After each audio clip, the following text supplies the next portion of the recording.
আপনার জীবনে আমার জীবনে এত দুঃখ।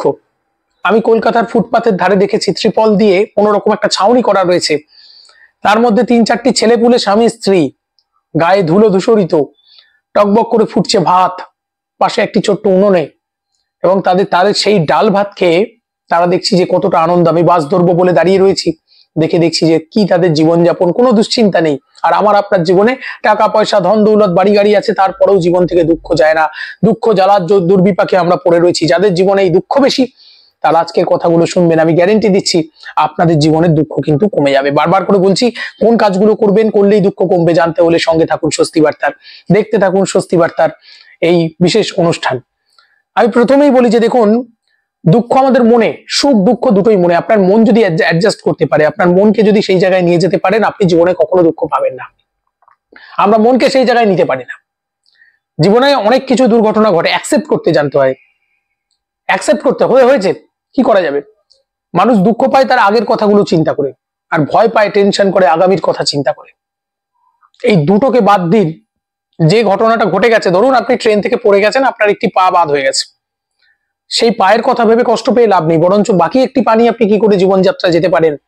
কত মানুষ একটি পা নিয়ে, মাসুদুর রহমান ইংলিশ চ্যানেল পার করেছিলেন একটি পা নিয়ে।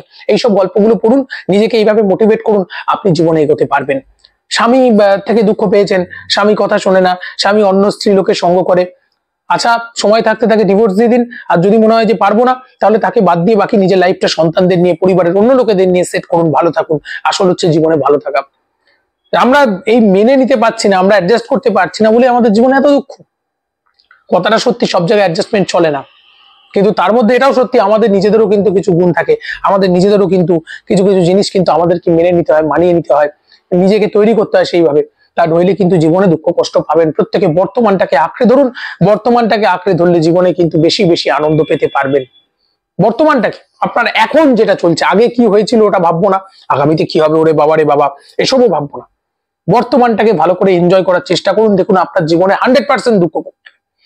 এর জন্য আপনার চক্ষু নাসিকা কর্ণত্বক জিহ্বা, এই যে পঞ্চেন্দ্রিয়, এই পঞ্চেন্দ্রিয়কে ব্যস্ত রাখুন। ব্যস্ততার মধ্যে, কাজের মধ্যে দেখুন আপনার দুঃখ নেই। প্রিয়জন হারানোর দুঃখ, আমার প্রিয়জন, আমার জীবনের সবচেয়ে প্রিয়জন, সে আজকে লাস্ট স্টেজ ক্যান্সারে আক্রান্ত, হয়তো কয়েকদিনের মধ্যে চলে যেতেও পারে, এতটা একটা চিন্তা।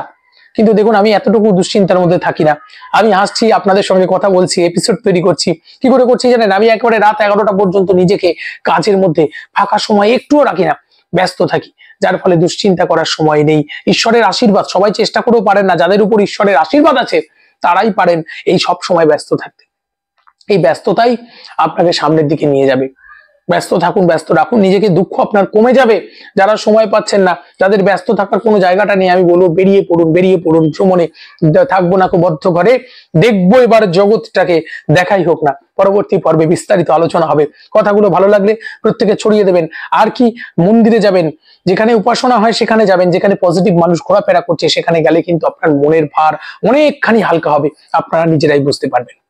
দেখা হচ্ছে পরবর্তী পর্বে, সঙ্গে থাকুন, স্বস্তি বার্তার সঙ্গে থাকুন, অনেক অনেক ভালো থাকুন।